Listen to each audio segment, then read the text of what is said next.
আজ সকালে মাঠে যাই ঝাল খেতে কাজের জন্যে। গিয়ে যে বিষয়টা দেখলাম, মানে প্রতিদিনই ওদের ডাক শুনি, কিন্তু কখনো ক্যামেরায় বন্দি করার মতো সুযোগ হয়নি। আজকে হঠাৎ দেখি ওদের একটা বাসা। এই যে দেখুন, একেবারে ঝাল গাছের গোড়ায় কিছু শুকনো ঘাস, ডালপালা কিছু জড়ো দিয়েছে। এখানেই ডিম পেড়ে এরা তাওয়া দেয়। একেবারেই মাটির সাথে মিশে থাকে এদের বাসা। আমার শুধু মনে হয় যে শিয়াল, কুকুর এদেরকে ধরে খেয়ে নেয় না, এভাবে এরা বংশ বিস্তার করে। তো আমি এটা দেখার পর ঠান নিয়ে নিলাম ওদেরকে ভিডিও করেই ছাড়বো। এটা মূলত দেখাই দেয় না, মানুষ দেখলে তো অনেক দূর থেকে পালিয়ে যায়। তো আপনারা দেখুন, ওই যে ভিডিও করতে পেরেছি, অনেক দূর থেকে জুম করার কারণে ভিডিওটা একটু ঘোলা এসছে।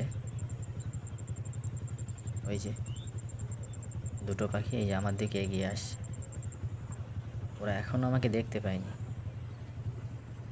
ওই যে দেখুন, এদেরকে মূলত দেশি কোয়েল বলা যায়, কিন্তু আমরা এদেরকে গুড়গুড়ি নামে চিনি।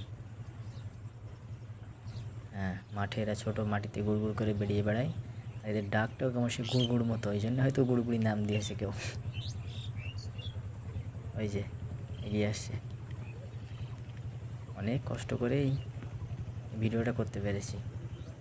মাটিতে পুরো শুয়েছিলাম আমি, এখনও আমাকে দেখতে পাইনি।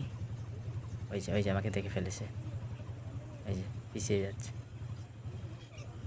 পিছিয়ে যাচ্ছে। কারণ এরা মানুষ দেখলেই, কাছে তো দূর, কমসে কম 30 মিটার দূর থেকে পালাবে। এটা আমার ফোনের ক্যামেরা, ওই জন্যে অনেক দূর থেকে একটু ঘোলা লাগছে। তারপরে দেখুন, দেখা যাচ্ছে। আপনারা ভিডিওটা ভালো লাগলে অবশ্য পাশে থাকবেন আর আমাকে সাপোর্ট করবেন। একদিন ইনশাল্লাহ ভালো কোনো ক্যামেরায় ভিডিও করে এদেরকে দেখাবো। ওই চলে যাচ্ছে। আর একটা কোথায় গেল? এর সাথেই তো ছিল। যাও, চলে গেল।